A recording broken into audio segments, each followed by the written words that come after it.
Once upon a time, in a faraway land, there was a small, prosperous island called Marvina Island. The island was ruled by a wise king named King Evangel and his wife, Aloria. They had a son named Xavier, who is now have the prince title. Days passed and their kingdom is stricken with poverty. Evangel had tried everything he could to help the people, but to no avail. His people still starve.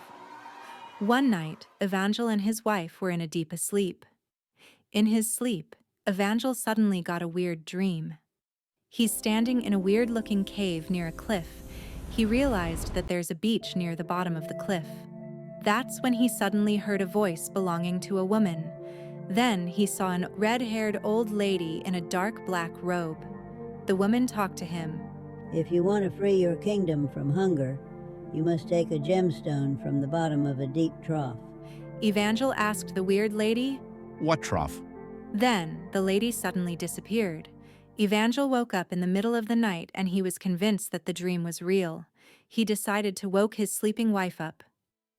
Honey, I dreamed that there's an old weird lady told me that there was a gemstone at the bottom of the trough that we could use to restore our kingdom.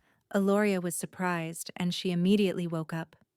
But honey, the trough is very deep, and there are many dangerous animals we don't know about.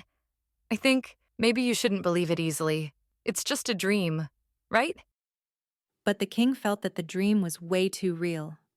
That very night, he roused all his troops to gather on the shore.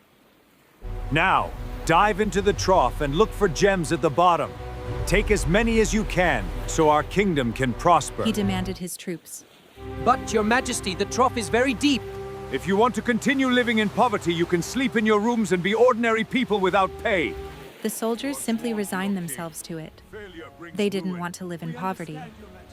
That night, with a bright full moon, the soldiers and King Evangel set off on the royal ship.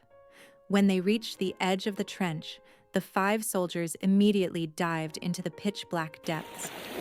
They continued swimming until they nearly reached the bottom, but unfortunately, one by one, the soldiers began to weaken under the pressure of the trench. They were starting to lose oxygen and drowned. King Evangel had been waiting for his soldiers for almost an hour, but they hadn't emerged. Since it was almost morning, the king decided to dive alone to avoid being discovered by the surrounding people. He successfully reached the seabed. He tore apart everything around him in search of the gemstones and found a multitude of them. He took all of them and brought them to the surface.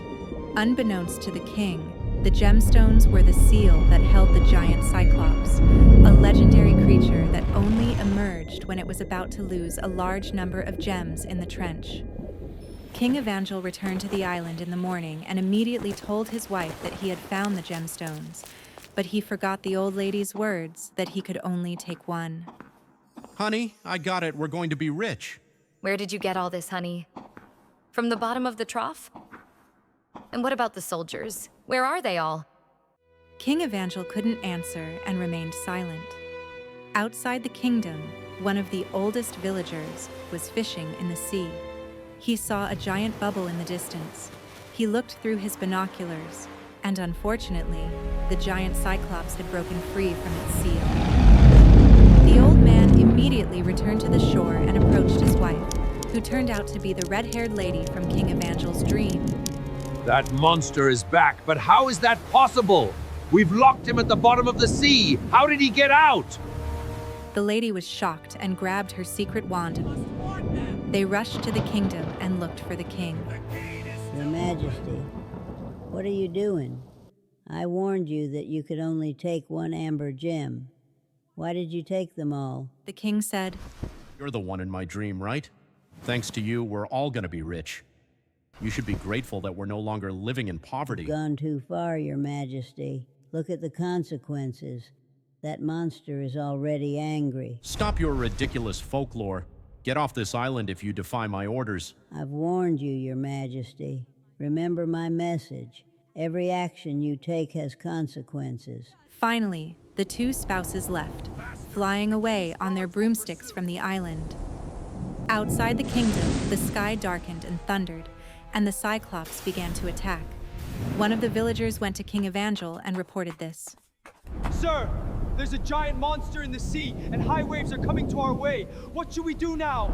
This entire island could sink. But fate had other plans. Because of the king's negligence, the high waves swept over the island, and the Cyclops had already trampled and attacked all the villagers.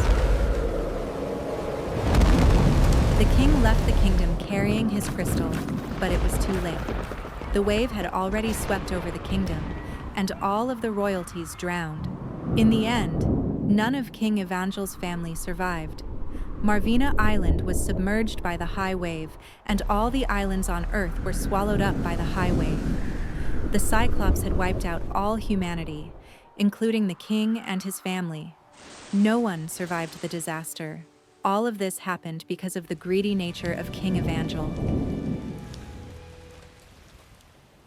This story teaches us that greed will always bring downfall in life.